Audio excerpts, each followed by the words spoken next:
তাজ ভাই আপনার পক্ষের একটা জিনিস দেখাচ্ছে, আমরা খুব খুশি এই জাজমেন্টটা দেখি, জাজমেন্টে চলে যাই। এখন একটা জিনিস হয় কি তাজ ভাই, কস্ট যেতে গেলে বলে কি তোমাকে কস্ট দিব না, কোর্ট বলে না তোমাকে আমি কম কস্ট দিব। এখন কোর্ট অফ আপিল বলছে না তুমি এটা বলতে পারবে না। একটা মামলায় যে বলার পর বলছে আমি তোমাকে 75% দিতেছি, জাজ বলে দিয়েছে আমি তোমাকে কত দিব, 75% দিব। যে কেন, যে আমি দিলাম তোমাকে সাকসেসফুল হওয়ার পর 75। নো, একজন আইনজীবী তিনি যদি দেখাতে পারেন তার কস্ট হয়েছে এত, 100% দিতে হবে, জাজের কোনো এখতিয়ার নাই কমানোর। সেই আইনজীবী চাইলে হোম অফিসের সাথে বার্গেনিং করে কমাতে বাড়তে পারে, সেটা আইনজীবীর বিষয়। কিন্তু যখন আদালতে যাবে জাজের কোনো জুরিসডিকশন নেই সেটা কমানোর, প্রমাণ করতে হবে যে তার রিয়েল কস্টটা হয়েছে কিনা। তাজ ভাই এটাকে আমি একটা সুন্দর জাজমেন্ট মনে করি, এবং যে সব সময় যে 10 টাকা চাইলে 4 টাকা দেওয়ার একটা আছে তাজ ভাই, সেই জিনিসটা দূরীভূত হইলো, এটাকে আমি স্বাগত জানাই। তাজ ভাই আপনার মতামত। নাসিব ভাই, কস্ট ইস্যুটা অনেক সেন্সিটিভ, স্পেশালি ইমিগ্রেশন কনটেক্সে এগুলা বেশি আসে না, কিন্তু লিটিগেশনের ক্ষেত্রে আসে। কিন্তু যেটা কস্ট ইস্যুটা ওরা অনেক সময় আমরা অনেক ফাইট করে উদ্ধার করতে হয় ইমিগ্রেশনে, যেটা হচ্ছে কি যে আপনি কোর্টে গেলেন, সারা দিন আপনি আপনার ক্লায়েন্টকে নিয়ে বসে থাকলেন, কোর্টের সময় থাকলো না, ওরা ফ্লোটিং লিস্টে দিল।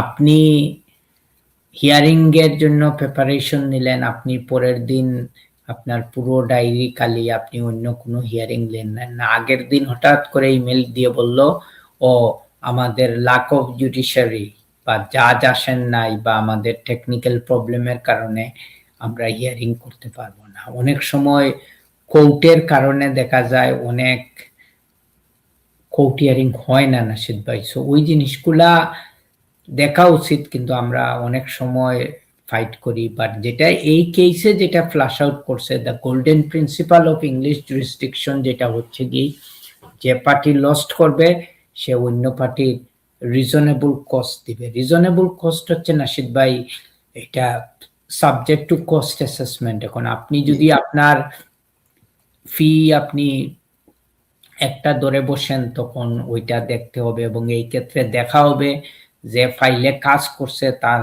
প্রফেশনাল ব্যাকগ্রাউন্ড কি, তার পজিশন কি, সিনিয়রিটি কি, এবং কি কাজ করছেন না করছেন। এগুলা মনে করেন আমরা যখন লিগ্যাল এইডের ফাইলগুলা সাবমিট করি বা একটা লিটিগেশনের ফাইল যখন আমরা কমপ্লিট করি, তখন যদি আমাদের কস্ট ক্লেম করতে হয়, এগুলার আইটেমাইজড বিল অফ কস্ট করে এগুলা আমরা সাবমিট করতে হয়। সো এখানে আপনি জাস্ট যা ইচ্ছা ক্লেম করলেই হবে না নাসিদ ভাই, they got to be reason.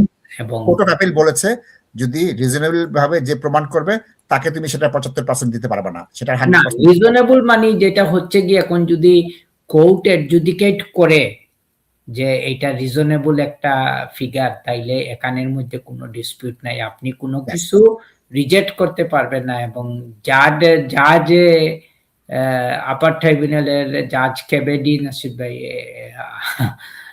আমার অনেক মানে নাইটমেয়ার এক্সপিরিয়েন্স আছে বিফোর দিস জাজ নাসিব ভাই। উনি এইরকমই, উনি তো এটা করছেন।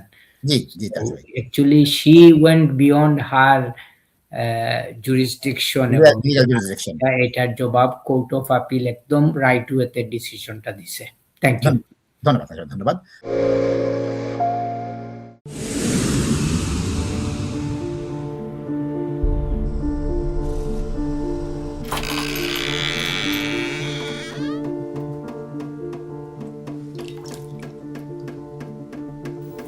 ইংল্যান্ডে আমরা চাইলেও অনেক কিছু করতে পারি না, অনেক ঝামেলা।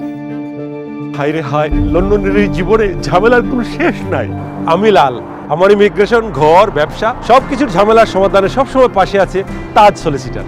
তাজ সলিসিটার্স, বিলিভ ইন সার্ভিস।